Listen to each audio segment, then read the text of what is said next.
Nah, tinggal satu bunga lagi. Ada kawan belajar nih. Sekarang Kak Nurul sedang membuat karya dari plastisin. Cantik gak? Cantik ya. Ternyata plastisin berbentuk persegi seperti ini bisa kita buat menjadi bentuk-bentuk yang unik.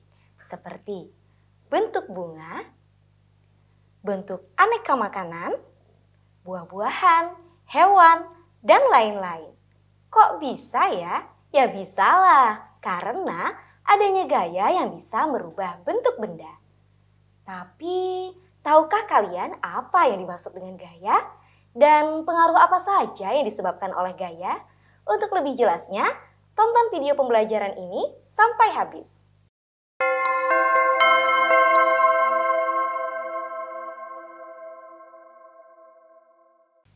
Halo kawan belajar, apa kabar kalian hari ini? Semoga selalu dalam keadaan sehat ya. Hari ini Kak Nurul akan menemani kalian belajar bersama pada mata pelajaran Ilmu Pengetahuan Alam kelas 4 semester genap dengan materi pokok pengaruh gaya.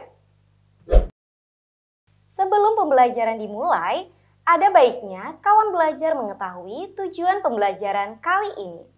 Pertama, kawan belajar diharapkan dapat menjelaskan tentang pengertian gaya. Kedua, kawan belajar diharapkan dapat menyebutkan 3 contoh pengaruh gaya terhadap gerak dan bentuk benda. Ketiga, kawan belajar diharapkan dapat mengidentifikasi pengaruh gaya terhadap gerak dan bentuk benda. Nah, kawan belajar, apakah kalian pernah memindahkan benda? Misalnya nih, memindahkan meja dari tempat yang satu ke tempat yang lain dengan cara mendorongnya. Nah, kegiatan mendorong tersebut adalah sebuah gaya yang diberikan untuk membuat benda bergerak atau berpindah tempat. Lalu, apa itu gaya? Gaya adalah tarikan atau dorongan yang dapat mempengaruhi keadaan suatu benda. Pengaruhnya dapat dirasakan, meski gaya tidak dapat dilihat. Kawan belajar, gaya sangat diperlukan oleh manusia dalam kehidupan sehari-hari. Untuk bisa melakukan gaya, seseorang harus memiliki tenaga. Tanpa tenaga, gaya tidak dapat dilakukan. Dan untuk memiliki tenaga, kita harus menjaga asupan makanan bergizi. Nah, kawan belajar, sekarang Kak Nurul akan menguraikan pengaruh gaya terhadap suatu benda itu apa saja. Yang pertama, gaya dapat mempengaruhi benda yang tadinya diam menjadi bergerak. Misalnya, saat kita mendorong meja,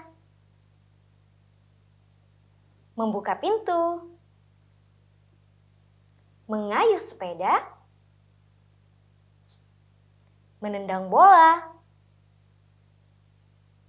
bahkan ketika kita bermain tarik tambang. Pengaruh kedua yaitu gaya dapat membuat benda yang tadinya bergerak menjadi diam. Misalnya, saat menginjak rem mobil, mengerem sepeda, atau saat kiper berhasil menangkap bola. Benda yang tadinya bergerak menjadi diam, bukan? Ketiga, gaya juga dapat mengubah arah benda. Misalnya, saat kita bermain layang-layang, mengayuh perahu, memutar setir mobil, dan menangkis bola. Dengan gaya yang kita miliki, kita dapat mengarahkan benda tersebut ke arah manapun yang kita mau. Keempat, gaya dapat mengubah bentuk benda. Itu terbukti pada aktivitas membuat karya dari plastisin yang Kak Nurul buat tadi. Contoh lainnya adalah saat kita membuat kerajinan origami, meraut pensil,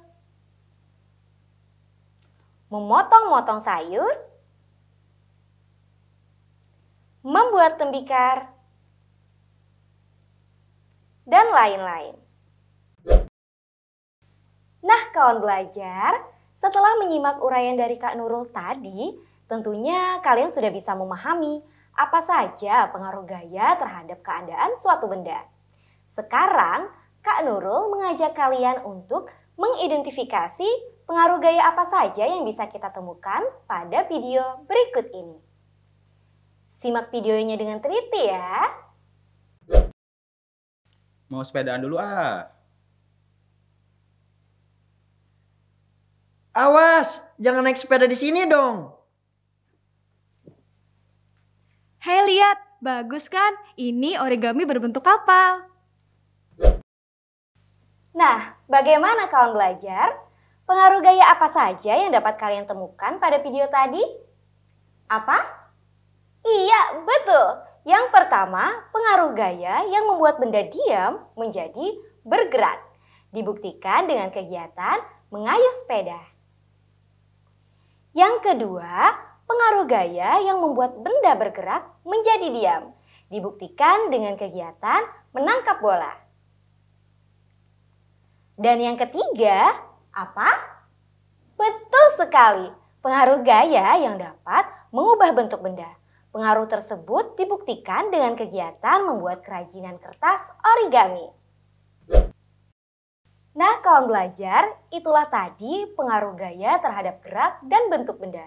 Ternyata gaya yang kita miliki banyak manfaatnya. Manfaat pertama, dapat membuat benda diam menjadi bergerak, misalnya saat mengayuh sepeda. Kedua, dapat membuat benda bergerak menjadi diam, misalnya saat kita menangkap bola. Ketiga, dapat merubah arah benda, misalnya saat kita memutar setir mobil. Manfaat yang keempat, yaitu dapat mengubah bentuk benda, misalnya membuat kerajinan kertas origami.